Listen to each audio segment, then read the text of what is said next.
রাস্তায় দোকানে বিভিন্ন জায়গায় জেনারা ঘুরিল্লাহিল আগমিল্লাযী খলাকাল ইনসানা ওয়া কাররাম ওয়া আল্লামাহু মিনাল বায়ানি মা লাম ইয়ালাম ফাসুবহানাল্লাযী লা ইউহসা ইমতিনানুহু বিল লিসান ওয়ালা বিল কলম ونشهد أن لا إله إلا الله وحده لا شريك له نشهد أن سيدنا مولانا محمدا عبده ورسوله فقد قال الله تعالى في كلامه المجيد وفرقان الحميد একটু মহব্বতের সকলেই পড়ুন আউযু বিল্লাহি মিনাশ শাইতানির রাজিম বিসমিল্লাহির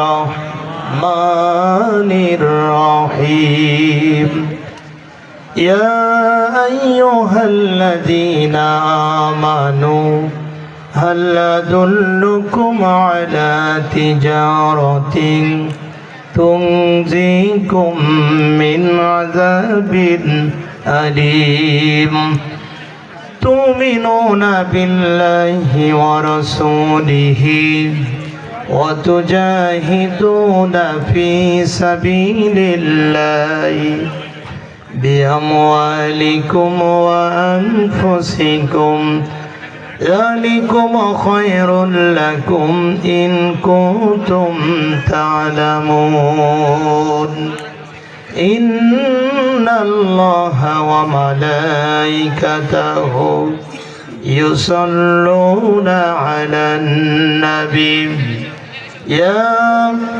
أيها الذين آمنوا صلوا عليه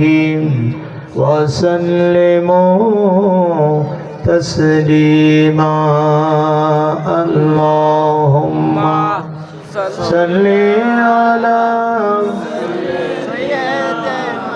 مولانا محمد وعلى آل سيدنا مولانا محمد একবার দুরূদ শরীফ পড়লে তিনটি লাভ হয়। একবার দুরূদ শরীফ পড়লে আল্লাহ পাক সঙ্গে সঙ্গে 10টি মর্যাদা বাড়িয়ে দেন, 10টি রহমত নাজিল করেন। 3 নম্বর লাভ হয় আল্লাহ পাক 10টি গুনাহ সঙ্গে সঙ্গে মাফ করে দেন। সুবহানাল্লাহ বলে সুবহানাল্লাহ। আর যিনি দুরূদ শরীফ পড়েন না তিনি সবথেকে বড় বখিল, রাসূলের হাদিস।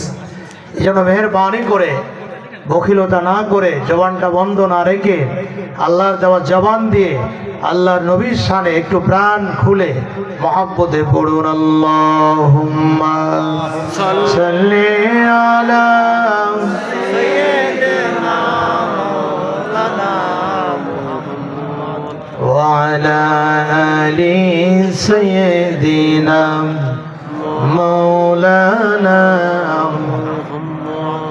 যেই নবীজির শুভাগমনে সারা জাহান উজালা, যেই নবীজির শুভাগমনে সারা জাহান উজালা, সেই নবীজির দরুদ পড়ে মিটাও মনের প্রেম জ্বালা। আল্লাহুম্মা জোরে সাল্লি আলা সাইয়্যিদিনা মাওলানা ওয়া আলা সাইয়্যিদিনা মাওলানা। সবাই পড়ুন বালাগাল উলা বিকামালিহি কাশাফাত দুজা বিজামালিহি হাসুরাত জামিউ খিসালিহি सल्लु अलैहि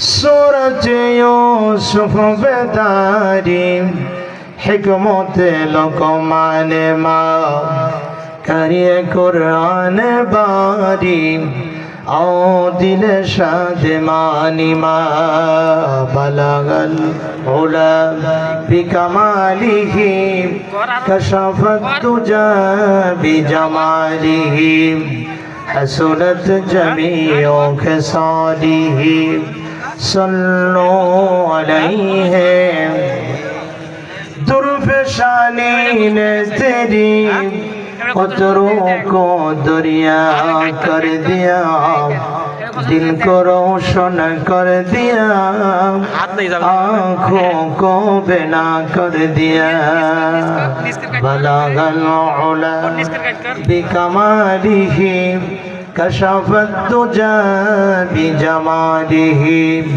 हसनत जमीओ खसालिही सल्लु अलैहि वाली। দুধপাতিলা কওমিয়া মাদ্রাসা কর্তৃক আয়োজিত আজকের এই তাফসীরুল কোরআন মাহফিল, আজকের মাহফিলের সম্মানিত সভাপতি, বিশিষ্ট সমাজসেবক, সাবেক জনপ্রতিনিধি, সাবেক মেম্বার, গ্রামের কৃতি সন্তান, আমাদের সকলের শ্রদ্ধাভাজন জনাব মহিউদ্দিন সাহেব, সাবেক সভাপতি পদ্ম মাদ্রাসা। আমরা সভাপতি মহোদয়ের জন্য দোয়া করছি, আল্লাহ পাক যেন তেনাকে হায়াতে তৈয়বা দান করেন। আওয়াজ দিয়ে বলুন আমিন। আজকে আমাদের মাঝে প্রধান অতিথি হিসাবে উপস্থিত হয়েছেন, জানেন তিনি ঢাকাতে অবস্থান করেন, এই গ্রামের কৃতি সন্তান, বিশিষ্ট শিক্ষাবিদ, বিশিষ্ট সমাজসেবক, বিশিষ্ট আলেমে দ্বীন, ঢাকা বিশ্ববিদ্যালয় থেকে অনার্স মাস্টার্স করা একজন মানুষ, আমাদের সকলের শ্রদ্ধার পাত্র জনাব হযরতুল আল্লাম হযরত মাওলানা মোহাম্মদ মুস্তাফা কামাল সাহেব দামাত বারাকাতুহুমুল আলিয়া। আমি শুনলাম উনি আগামী বৃহস্পতিবার ওমরাতে যাবেন। অনেক ব্যস্ততার মধ্যেও আমাদের মাঝে সময় দিয়েছেন। আমরা আমাদের মাহফিলের পক্ষ থেকে তেনাকে অনেক অনেক ধন্যবাদ জানাচ্ছি। আল্লাহ পাক যেন তিনাকে সহি সালামতে ওমরা করে আবার দেশে ফেরত আসার তৌফিক দান করেন। আওয়াজ দিয়ে আমিন বলেন সকলে। আজকে আমাদের মাঝে উপস্থিত আছে, মুহূর্তে আমরা দেখতে পাচ্ছি গ্রামের কৃতি সন্তান, আমাদের স্নেহভাজন ছোট ভাই, হাউল ইউনিয়নের কৃতি সন্তান, এই ইউনিয়নের সংগ্রামী আমির, আমাদের ছোট ভাই ওবায়দুল্লাহ। এতক্ষণ পর্যন্ত বক্তব্য রেখেছেন আমাদের পার্শ্ববর্তী গ্রামের কৃতি সন্তান, বাংলাদেশ মাজলিসুল মুফাসসিরিন চুয়াডাঙ্গা জেলা শাখার সংগ্রামী সেক্রেটারি, উদীয়মান তরুণ বক্তা, বিশিষ্ট সমাজসেবক, ইসলামী আন্দোলনের অকুতোভয় সৈনিক জনাব হাফেজ মাওলানা আব্দুল খালেক সাহেব মুদ্দাজিল্লাহুল আলিয়া। আজকে বক্তব্য রাখবেন প্রধান আলোচক হিসাবে সাতক্ষীরার কৃতি সন্তান, বাংলার একজন সিংহ পুরুষ, বাতিলের আতঙ্ক, হযরতুল আল্লাম হযরত মাওলানা মুস্তাফা মাহবুবুল আলম সাহেব মুদ্দাজিল্লাহুল আলিয়া। হযরত উলামায়ে কেরাম, প্রিয় ভাই পরিচালক, মাদ্রাসার মুহতামিম সহ সকল শিক্ষক বৃন্দ, সামনে বসা একান্ত আমার পিতৃতুল্য মুরব্বীরা, যুবক ভাইরা, স্নেহেশ পদ কচি কাচারা, অবস্থানরত পর্দার আড়ালে মা এবং বোনেরা, আমি আপনাদের সকলকে আমার আলোচনা শুরু করার আগ দিয়ে আরেকবার সালাম জানাচ্ছি। আসসালামু আলাইকুম ওয়া রাহমাতুল্লাহি ওয়া বারাকাতুহু। আপনারা সকলে কেমন আছেন? আমরা সকলেই ভালো আছি, আমরা সকলেই বলি আলহামদুলিল্লাহ। একটু আওয়াজ দিয়ে বলুন আলহামদুলিল্লাহ। সকলেই আওয়াজ দিয়ে বলুন রব্বানা লাকাল হামদ হামদান কাসীরান তাইয়িবান মুবারাকান ফীহি। আমরা দরুদ শরীফ পড়ছি সেই নবীজির শানে, যিনি ছিলেন সর্বকালের সর্বযুগের সর্বশ্রেষ্ঠ নেতা, সর্বশ্রেষ্ঠ মহামানব, সর্বশ্রেষ্ঠ রাজনীতিবিদ, সর্বশ্রেষ্ঠ মানবতার মহান শিক্ষক সৈয়দুল মুরসালিন খাতামুন নবিয়্যিন রাহমাতুল লিল আলামিন জনাবে মুহাম্মদুর রাসূলুল্লাহ বলেন সাল্লাল্লাহু আলাইহি ওয়াসাল্লাম। সম্মানিত উপস্থিতি, আমি আপনাদের সামনে আজকে আলোচনা করব সংক্ষিপ্ত পরিসরে জাহান্নাম থেকে মুক্তির উপায়। আলোচনার বিষয়বস্তু জাহান্নাম থেকে মুক্তির উপায়। আমরা কি জাহান্নামে যেতে চাই? একটু আওয়াজ দিয়ে বলেন, জাহান্নামে যেতে চাই? আমরা ধনী গরিব ছোট বড় উঁচু নিচু সাদা কালো, আমরা সুদ খাই ঘুষ খাই মদ খাই জেনা করি দুর্নীতি করি সন্ত্রাসী করি হাইজ্যাক করি লুট করি হিন্দু বৌদ্ধ খ্রিস্টান সহ পৃথিবীর একজন মানুষ আমরা জাহান্নামে যেতে চাই না। সব মানুষ আমরা জাহান্নাম থেকে মুক্তি পেতে চাই। আওয়াজ দিয়ে বলুন ঠিক কিনা? জাহান্নাম থেকে যদি বাঁচতে চাই কি কাজ করতে হবে? আমরা আল্লাহর কাছ থেকে মেসেজ নেব। আমার আল্লাহ পাক কি বলছেন শুনুন, কোরআনুল কারীম সূরা সাফের ভিতরে কি হচ্ছে?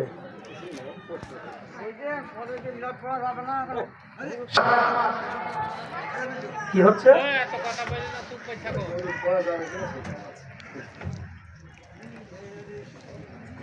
মানে সেই যাই হোক আল্লাহ মাফ করুক আর কি, মানে আসল কাজে মুসল নেই ঢেকির ঘরে সিয়া।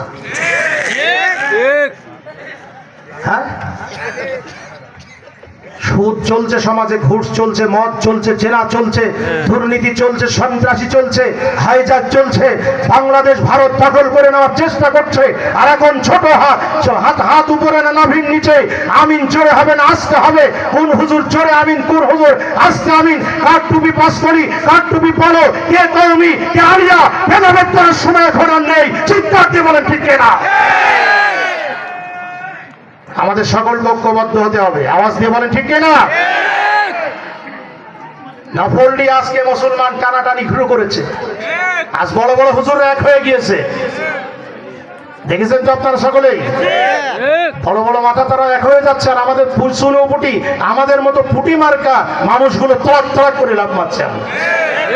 আল্লাহ হেফাজত করুক আমাদের। সবাই আমিন বলেন। আমরা অনুরোধ করব এদিক সেদিকে অন্যান্য কথাবার্তা না বলে আমরা মেহমানকে তুলে দেবো। যেহেতু এখন মেহমান আসা পর্যন্ত তো আমাদের সময় ব্যয় করতে হবে, এই জন্য আমি উঠেছি। আমরা মেহমানকে রেখে আমি আসলাম। মেহমান চলে এসেছেন, যথা সময় আসবে। সকলে বলেন ইনশাআল্লাহ। সম্মানিত ভাইরা আমার, আসুন আমরা কোরআনুল কারীমের থেকে আজকে আলোচনা করছি অল্প সময়। আমার বক্তব্যের বিষয় হচ্ছে জাহান্নাম থেকে মুক্তির উপায়। কারণ জাহান্নাম থেকে আমাদের অবশ্যই বাঁচতে হবে। জাহান্নাম তো খুব আরামের জায়গা নাই। জেলখানা কি খুব আরামের জায়গা? দুনিয়ার জেলখানা যেমন আরামের জায়গা নয়, ওই পরকালের জেলখানা হচ্ছে জাহান্নাম। জাহান্নাম আরামের জায়গা নাই, জাহান্নাম শাস্তির জায়গা। জাহান্নামটা কত কঠিন, জাহান্নামের আগুন কত তেজস্বী। জাহান্নামের আগুনের দাহ্য শক্তি দুনিয়ার আগুনের থেকে 70 গুণ বেশি। দুনিয়ার আগুনে কাউকে যদি ফেলে দেওয়া হয়, প্রথমে সেই মানুষটার চামড়া পুড়ে যায়, তারপরে গোশত পুড়ে যায়, তারপরে হাড় পুড়ে যায়, এরপরে সব শেষে কলিজা পুড়ে। জাহান্নামের আগুনে কাউকে যখন ফেলে দেওয়া হবে, সর্বপ্রথম ওই জাহান্নামীদের কলিজা পুড়ে ছারখার হয়ে যাবে। জাহান্নামের আগুনকে আল্লাহর নবী সাল্লাল্লাহু আলাইহি ওয়াসাল্লাম হাদিস শরীফের মধ্যে বলেছেন, জাহান্নামের আগুনকে আল্লাহর ফেরেশতারা 1000 বছর তাপ দিয়েছিলেন, 1000 বছর জ্বালিয়েছিলেন। জাহান্নামের আগুন লাল বর্ণ হয়েছিল। জাহান্নামের আগুনকে আবার 1000 বছর ফেরেশতারা তাপ দিয়েছিল, জাহান্নামের আগুন সাদা হয়েছিল। জাহান্নামের আগুনকে আবার 1000 বছর আল্লাহর ফেরেশতারা তাপ দিয়েছিলেন, জ্বালিয়েছিলেন, গরম করেছিলেন। জাহান্নামের আগুন কালো হয়েছিল। বর্তমান যে জাহান্নামে আগুন আছে, আগুনটার রং হলো অমাবস্যার রাতের মতো কালো। ওই জাহান্নাম বড়ই কঠিন। জাহান্নামীরা মানুষ অস্থির হয়ে আল্লাহর দরবারে হাত পেতে বলবে, রব্বুল আলামিন আমরা জাহান্নামে বড়ই কষ্ট আছি, পানির তৃষ্ণায় আমাদের গলাটা বুকটা ফেটে গেল। আল্লাহ তুমি একটু পানি দাও। আকাশ থেকে পানি পড়বে, এমন গরম পানি, জাহান্নামীরা পানির তৃষ্ণায় গরম পানি খেয়ে ফেলবে। জাহান্নামীরা ওই গরম পানি খাওয়ার সাথে সাথে জাহান্নামীদের নাড়ি ভুড়িগুলি সব পিছনের রাস্তা দিয়ে পড়ে যাবে। জাহান্নামীদের খাদ্য হবে জাক্কুম ফল, রক্ত এবং পুজ। যেই ফল জাহান্নামীরা খাবে, জাক্কুম ফল, ওই ফল গালের ভিতরে দেওয়ার সাথে সাথে হলকমে আটকিয়ে যাবে। হলকমের নিচেও নামবে না, উপরে উঠবে না। কি যে কঠিন পরিস্থিতি প্রিয় ভাইরা আমার। ওই জাহান্নাম থেকে আমাদের সকলকেই বাঁচতে হবে। আল্লাহ বলছে, বান্দা শোনো, জাহান্নাম থেকে যদি বাঁচতে চাও, ইয়া আইয়ুহাল্লাযীনা আমানু হাল আদুল্লুকুম আলা তিজারাতিন তুনজিকুম মিন আযাবিন আলীম। তোমাদেরকে এমন একটি ব্যবসার কথা আমি আল্লাহ বলবো, এমন একটি কাজের সন্ধান আমি আল্লাহ দেব, যেই কাজ করলে, যেই ব্যবসা করলে জাহান্নামের আগুন থেকে তোমরা মুক্তি লাভ করবে। আল্লাহর কাছে আমরা প্রশ্ন করছি, রব্বুল আলামিন, তুমি তো বললে এমন একটা কাজের সন্ধান তুমি দেবে, এমন একটি ব্যবসার সন্ধান তুমি দেবে, যেই ব্যবসা করলে, যেই কাজ করলে জাহান্নামের আগুন থেকে আমরা মুক্তি লাভ করতে পারবো। কোন সে ব্যবসা, কোন সে কাজ, যেই কাজ করলে জাহান্নামের আগুন থেকে আমরা মুক্তি লাভ করব? আল্লাহ বলছে, সেই কাজটা হলো তুমিনুনা বিল্লাহি ওয়া রাসূলিহি ওয়া তুজাহিদুনা ফি সাবিলিল্লাহি বিআমওয়ালিকুম ওয়া আনফুসিকুম যালিকুম খায়রুল লাকুম ইন কুনতুম তা'লামুন। যেই ব্যবসা করলে, যেই কাজ করলে জাহান্নাম থেকে তোমরা মুক্তি লাভ করতে পারবে, জাহান্নাম থেকে বাঁচতে পারবে, সেই কাজ হলো 1 নম্বর আল্লাহ এবং রসুলের প্রতি ঈমান আনবে। 2 নম্বরে জান আর মাল দিয়ে আল্লাহর রাস্তায় জিহাদ করবে। এটাই তোমাদের জন্য অতি উত্তম। যদি তোমরা ইসলাম বুঝে থাকো, তাহলে আমরা জাহান্নাম থেকে মুক্তি লাভের উপায় 2টা পেলাম। 1 নম্বর আল্লাহ এবং রসুলকে বিশ্বাস করা লাগবে। 2 নম্বর জান আর মাল আল্লাহর রাস্তায় খরচ করা লাগবে। জাহান্নাম থেকে মুক্তির উপায় 1 নম্বর উপায় হলো আল্লাহর প্রতি বিশ্বাস স্থাপন করা লাগবে। ও আল্লাহর বান্দারা, ছোট বড়, ধনী গরিব, একান্ত আমার আপনজনেরা, একটু আওয়াজ দিয়ে বলেন দেখি, আমাদের আল্লাহ একজন আছে কি নাই? কিন্তু যারা নাস্তিক তারা বলে দেয়ার ইজ নো গড, আল্লাহ বলে কেউ নেই।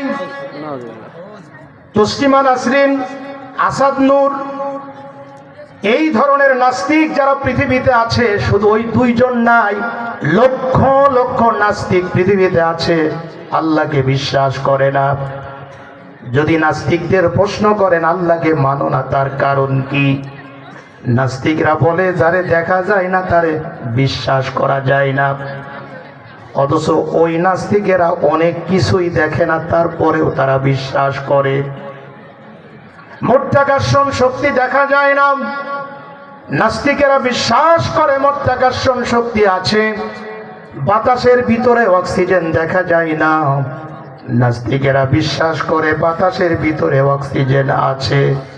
তাহলে আমাদের বক্তব্য হলো, মধ্যাকর্ষণ শক্তি, বাতাসের ভিতরে অক্সিজেন, ফুলের ভিতরে ঘ্রাণ, এগুলি না দেখে যদি বিশ্বাস করা যায় আকাশের মালিক, জমিনের মালিক, জান্নাতের মালিক, জাহান্নামের মালিক, খাওয়ানোর মালিক, বাঁচানোর মালিক, মৃত্যু দেওয়ার মালিক, কুল কায়নাতের মালিক, ওই আল্লাহ রব্বুল আলামিনকে আমরা না দেখে বিশ্বাস করি, মুসলমানের মতো আওয়াজ দিয়ে বলেন আল্লাহ আছে কি নাই?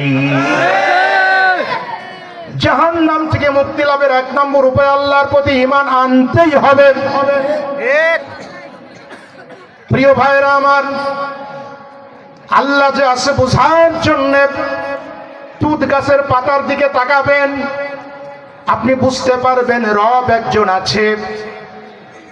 তুত গাছের পাতা যদি গরু ছাগল খায়, গরু ছাগলের পেট থেকে গোবর বের হয়। তুত গাছের পাতা যদি মৌমাছিতে খায়, মৌমাছির পেট থেকে মধু বের হয়। তুত গাছের পাতা যদি হরিণ খায়, হরিণের পেট থেকে মৃগ নাভি এবং কুস্তরি বের হয়। এটা নিয়ে একটু গবেষণা করলে বুঝতে পারবেন রব একজন আছে। একই গাছের পাতা গরু ছাগল খাওয়ার কারণে গোবর বের হলো, মৌমাছি খাওয়ার কারণে মধু বের হলো, হরিণ খাওয়ার কারণে মৃগনাভি আর কুস্তরি বের হলো। এগুলো এমনি এমনি হয় নাই, এগুলো যিনি করেন তিনার নাম আল্লাহ। মুসলমানের মতো বলেন দেখি আল্লাহ আছে কি নাই? আমি ততক্ষণ যুক্তি দিয়ে প্রমাণ করলাম আল্লাহ আছে, রব আছে, স্রষ্টা আছে, মালিক আছে। এখন আমার আল্লাহ পাক তিনার পরিচয় তিনি নিজেই দিচ্ছেন কোরআন দিয়ে। জোরে বলেন মারহাবা। আমার আল্লাহর পরিচয় আল্লাহ নিজেই দিচ্ছেন কোরআন দিয়ে। আল্লাহ বলছে শোনো, আমারে খুঁজে পাও না, আমি কেমন আল্লাহ শোনো। ইন্নানি আনাল্লাহু লা ইলাহা ইল্লা আনা ফাবুদনি আকিমিস সালাতা লিযিকরি। নিশ্চয় আমি আল্লাহ, আমি ছাড়া কোনো ইলাহ নাই, আইনদাতা নাই, বিধানদাতা নাই। তোমরা আমারই ইবাদত করো এবং আমার শরণার্থে সালাত কায়েম করো, নামাজ কায়েম করো। আল্লাহর পরিচয় আল্লাহ রাব্বুল আলামিন সূরাতুল হাসরের শেষের দিকে দিয়েছেন। ওই যে ফজরের নামাজ পর আমরা সূরা হাসরের শেষে 3 আয়াত পড়ি, মাগরিবের পরে আর ফজরের পরে যদি আমরা সূরা হাসরের শেষে 3 আয়াত পড়ি, ফজরের পরে যদি পড়ি, সকাল থেকে সন্ধ্যা পর্যন্ত আল্লাহর 70,000 ফেরেশতা আমাদের জন্য দোয়া করবে। সন্ধ্যায় যদি আমরা পড়ি, আল্লাহর ফেরেশতারা সন্ধ্যা থেকে ফজর পর্যন্ত সারা রাত আল্লাহর 70,000 ফেরেশতা আমাদের মাগফিরাতের জন্য আল্লাহর কাছে দোয়া করে। সুবহানাল্লাহ। ওই সূরা হাসরের শেষের 3 আয়াত আমার আল্লাহর পরিচয় রয়েছে, ওয়াল্লাহুল্লাযী লা ইলাহা ইল্লাহু আলিমুল গায়বি ওয়াশ শাহাদাতি হুয়ার রহমানুর রহিম। আল্লাহ হচ্ছেন তিনি যিনি ছাড়া কোনো ইলাহ নাই, যিনি গায়েবের খবর জানেন, প্রকাশ্য খবর জানেন। কেউ যেটা জানে না সেটা জানেন আল্লাহ, কেউ যেটা বোঝে না সেটা বোঝেন আল্লাহ, কেউ যেটা পারে না সেটা পারেন আল্লাহ। তিনি আমাদের আল্লাহ, সব ক্ষমতার মালিক। আল্লাহ এমন ক্ষমতার মালিক, মুহূর্তের ভিতর ইচ্ছা করলে আল্লাহ সাগরকে নগর বানাতে পারেন, নগরকে সাগর বানাতে পারেন, প্রেসিডেন্টকে ফকির বানাতে পারেন, ফকিরকে প্রেসিডেন্ট বানাতে পারেন, রাতকে দিন বানাতে পারেন, দিনকে রাত বানাতে পারেন, মুর্দাকে জিন্দা বানাতে পারেন, জিন্দাকে মুর্দা বানাতে পারেন। আল্লাহ ইচ্ছা করলে মুহূর্তের ভিতরে 15 বছরের জগদ্দল পাথরকে আল্লাহ পাক মুহূর্তের ভিতরে সরাই দিতে পারেন। আওয়াজ দিয়ে বলেন ঠিক না? চিল্লা বলেন প্রচন্ড ক্ষমতার মালিক কে? তিনি আমাদের আল্লাহ। আল্লাহকে বিশ্বাস করা লাগবে, তবেই আমরা জাহান্নাম থেকে মুক্তি লাভ করব। আমার দেশে অনেকে আছে হসপিটাল করে দেয়, রাস্তা করে দেয়, ব্রিজ করে দেয়, বৃক্ষ লাগিয়ে দেয়, এরপরে মানুষের মেয়ের বিয়ের ব্যবস্থা করে দেয়। যতই জনকল্যাণমূলক কাজ করুক, ঈমান না থাকলে আল্লাহর জান্নাতে যাওয়া যাবে না। জনকল্যাণমূলক কাজ করার কারণে দুনিয়ার জীবনে আল্লাহ পাক তার কিছু কল্যাণ দেবে, হয়তোতে সে অসুস্থ হবে না, তার সম্পদ অনেক বেশি হবে। কিন্তু আখেরাতে যদি আমি আল্লাহর জান্নাতে যেতে চাই, জাহান্নাম থেকে বাঁচতে চাই, আল্লাহর বিশ্বাস, ফেরেশতায় বিশ্বাস, তাকদীরে বিশ্বাস, নবীদের উপরে বিশ্বাস, কিয়ামতে বিশ্বাস, কবরে বিশ্বাস অবশ্যই করা লাগবে। আওয়াজ দিয়ে বলেন ঠিক না? 6টি জিনিসের প্রতি ঈমান না আনলে আল্লাহর জাহান্নাম থেকে বাঁচতে পারবে না। আল্লাহর প্রতি ঈমান আনতে হবে। তবে মনে রাখতে হবে আল্লাহর প্রতি ঈমান এনেছি এতটুকু বললেই ঈমানদার হওয়া যায় না। ঈমানদার হতে হলে তিনটি কাজ করতে হয়। একটু আওয়াজ দিয়ে বলেন কয়টি কাজ? তিনটি। ইকরার বিল লিসান, তাসদিক বিল জানান, আমাল বিল আরকান। মুখে স্বীকার করতে হয় আল্লাহ আছে, অন্তরে বিশ্বাস করতে হয় আল্লাহ আছে, আর আল্লাহর আদেশ নিষেধ মানতে হয়। আমাদের দেশে অনেকেই ইমানদার বলে দাবি করে যে আমি মুসলিম, আমি ইমানদার, আমি কালিমা পড়েছি, কিন্তু সুদ খাওয়া বন্ধ করে না, ঘুষ খাওয়া বন্ধ করে না, দুর্নীতি করা বন্ধ করে না, জনগণের ফাঁকি দিয়ে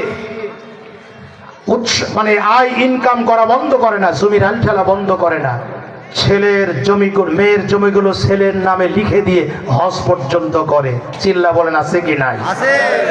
বোনেরে ঠগায়, ভাইদের ঠগায়, প্রতিবেশীরই ঠগায়, আল্লাহর ইবাদত করে না, আল্লাহর আইন মানে না, আবার ইমানদার বলে দাবি করে।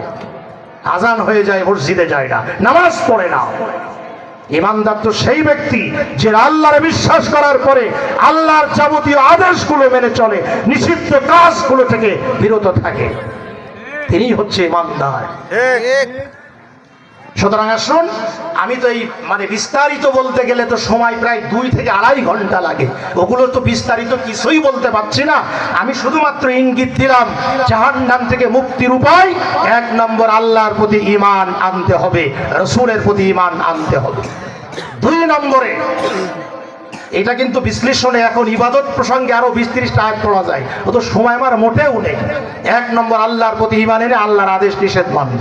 সুদ খাওয়া যাবে না, ঘুষ খাওয়া যাবে না, মদ খাওয়া যাবে না, জেনা করা যাবে না, দুর্নীতি করা যাবে না, সন্ত্রাসী করা যাবে না, হাইজাক করা যাবে না, লুট করা যাবে না। আমরা মনে করলাম বুঝি 2024 সালের 5 আগস্টে বিপ্লব সৃষ্টি হলো, বাংলাদেশে মনে হয় আর খুন হবে না, কিন্তু আমরা দেখতে পেলাম 2024 সালের 5 আগস্টের কিছুদিন পর ঢাকা বিশ্ববিদ্যালয়ে আমাদের তুফাজ্জল নামক একজন ভাইকে ডাল ভাত খাওয়ায় নির্মম ভাবে আপনার মতো পিটিয়ে তাকে হত্যা করা হয়েছিল। আওয়াজ দিয়ে বলেন ঠিক কিনা? আমরা মনে করলাম আমার দেশে মনে হয় আর ব্যাংক ডাকাতি হবে না, কিন্তু আমরা দেখতে পেয়েছিলাম ঢাকার কেরানীগঞ্জে ব্যাংকে ডাকাত করার জন্য আমরা দেখেছিলাম অস্ত্র শস্ত্র নিয়ে কিশোর গ্যাং, তরুণ ছেলেরা গিয়েছিল।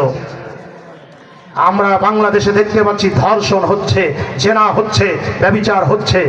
সম্মানিত উপস্থিতি আমার, আমি পরিষ্কার করে বলতে চাই, আমি ইমানদার বলে দাবি করেছি। আমি আল্লাহর অর্ডার না মানি, আল্লাহর হুকুম না মানি, আমি যদি আল্লাহর নিষিদ্ধ কাজ থেকে বেঁচে না থাকি, আমি ইমানদার হতে পারবো না। আমি ইমানদার বলে দাবি করেছি, আল্লাহর আদেশ মানি না। আল্লাহর আদেশ কি? যেমন পিতামাতার সেবা করো, পিতামাতার খেদমত করো, পিতামাতার সাথে ভালো আচরণ করো, এটা তো আল্লাহর আদেশ। আমি সেটা পালন করি না, আমি ইমানদার হতে পারবো না। আওয়াজ দিয়ে বলেন ঠিক কিনা? সুতরাং 1 নম্বর কাজ হচ্ছে আল্লাহর প্রতি ঈমান এনে আল্লাহর আদেশ নিষেধ মানতে হবে জাহান্নাম থেকে যদি বাঁচতে চায়। 2 নম্বর কাজ হচ্ছে, আল্লাহ রাব্বুল আমিন বলেন 2 নম্বর কাজ, তুজাহিদুনা ফি সাবিলিল্লাহি বিআমওয়ালিকুম ওয়া আনফুসিকুম যালিকুম খায়রুল লাকুম ইন কুনতুম তা'লামুন। সুবহানাল্লাহ। 2 নম্বর কাজ হচ্ছে তুজাহিদুনা ফি সাবিলিল্লাহি, জিহাদ করো, সংগ্রাম করো আল্লাহর রাস্তায় তোমাদের মাল এবং জান দিয়ে। অর্থাৎ 2 নম্বর কাজ হলো জান এবং মাল দিয়ে আল্লাহর জমিনে আল্লাহর কোরআনের আইন প্রতিষ্ঠিত করার জন্য, আল্লাহর জমিনে আল্লাহর দ্বীন কায়েমের জন্য আমাদেরকে চেষ্টা করা লাগবে জান আর মাল দিয়ে। আওয়াজ দিয়ে বলেন এই কথাটা কার? আল্লাহর। এটা বানিয়ে বলছি না, আল্লাহ বলছে জান মাল দিয়ে দ্বীন প্রতিষ্ঠার কাজ করো, এটা 2 নম্বর কাজ। 1 নম্বর আল্লাহর প্রতি রাসূলের প্রতি ঈমান এনেছি, 2 নম্বরে জান এবং মাল আল্লাহর পথে ব্যয় করো। কারণ জান মালের মালিক তো আমি নাই, জান মালের মালিক আল্লাহ। জান মাল ছাড়া আল্লাহ জান্নাত দেবে না। আমাদের সম্পদের বিনিময়ে আল্লাহ আমাদের কি বলে, আমাদের সম্পদকে আল্লাহ জান্নাতের বিনিময় খরিদ করে নিয়েছে। আওয়াজ দিয়ে বলুন ঠিক কিনা? জান আর মাল দিয়ে আল্লাহর জমিনে আল্লাহর দ্বীন প্রতিষ্ঠার জন্য, ইসলাম কায়েমের জন্য চেষ্টা করতে হবে, সংগ্রাম করতে হবে, আন্দোলন করতে হবে। আমার ভাইয়ের, আল্লাহ রাব্বুল আলামিন অন্য জায়গায় বলছেন, আল্লাযীনা আমানু ইউকাতিলুনা